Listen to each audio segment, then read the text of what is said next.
Hello friends, मैं शिवानी खंडेवार एक बार फिर आप सभी का स्वागत करती हूँ आपके अपने channel blogs to make think में।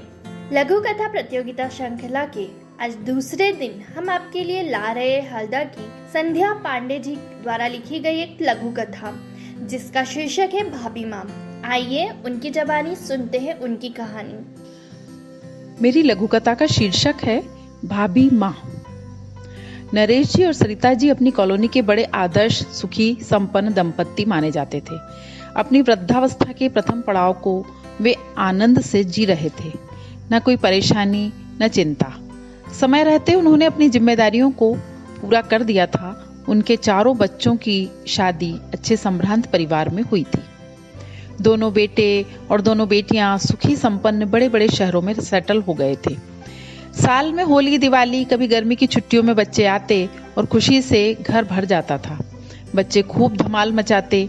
नरेश जी और सरिता जी नाती पोतों में अपने बेटे बेटियों का बचपन देखते और खुश होते। भगवान को धन्यवाद देते जो उन्होंने इतने सुंदर परिवार दिया। कभी कभी अपनी नजर अपनों को ही लग जाती है। ऐसा ही कुछ नरेश जी के साथ भी हुआ।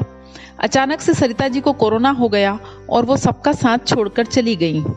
दुख भरे समाचार को सुनकर चारों बच्चे दौड़ कर आए। सभी सामाजिक रीतियों को विधि विधान से संपन्न कराया। 15 दिन पूरे होते ही सब अपनी अपनी फ्लाइट, ट्रेन की टिकट बुक करने लगे। बड़ी बहू ने कहा, आप हमारे साथ चलो, आप अकेले कैसे रहोगे?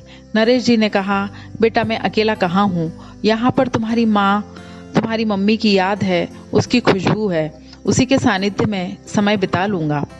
फिर इस पुराने शहर में सब एक दूसरे के पहचान के लोगों के साथ समय कट जाएगा। वहां पर मैं क्या करूंगा? सब चुप रह गए। किसी ने भी कोई जिद नहीं की। बड़ी बेटी ने कहा, पापा जब भी आपको हमारी जरूरत हो खबर कर देना, हम आ जाएंगे। छोटी कहने लगी, पापा रोज वीडियो कॉल करना। हाँ बेटा जरूर करूंगा। फिर नरेश जी ने कहा, सुनो तुम लोग ये चाबी ले लो और तुम्हारी मम्मी की अलमारी खोल कर साड़ी, कपड़े, जेवर सब जिसको जो लगे ले जाओ। मैं नहीं संभाल पाऊंगा। बस एक फोटो फ्रेम किया हुआ होगा सरिता का, वो कोई मत ले जाना, मैं उसे अपने कक्ष में लगाऊंगा। सभी अपनी अपनी पसंद का सामान लेकर कक्ष में आ गए। पापा हम ये ले जाएंगे, पापा हम वो ले जाएंगे। तभी बड़ी बहू ने हाथ में फोटो फ्रेम लाकर दिखाई और कहा, पापा हम ये लेकर चल रहे हैं। यह फ्रेम बेशक आपके कक्ष में सजेगी, पर यहाँ नहीं, वहाँ अपने घर में। सबकी आंखें नम हो गईं। बड़ी भाभी में अपनी माँ को देखने लगे घर के सारे लोग। धन्यवाद। तो फ्रेंड्स, आपको ये कहानी कैसी लगी आप हमें कमेंट पे ज़रूर लिखिए और यदि आपके पास भी ऐसी ही कोई रोचक कथा है तो आप हमें भेज सकते हैं। धन्यवाद।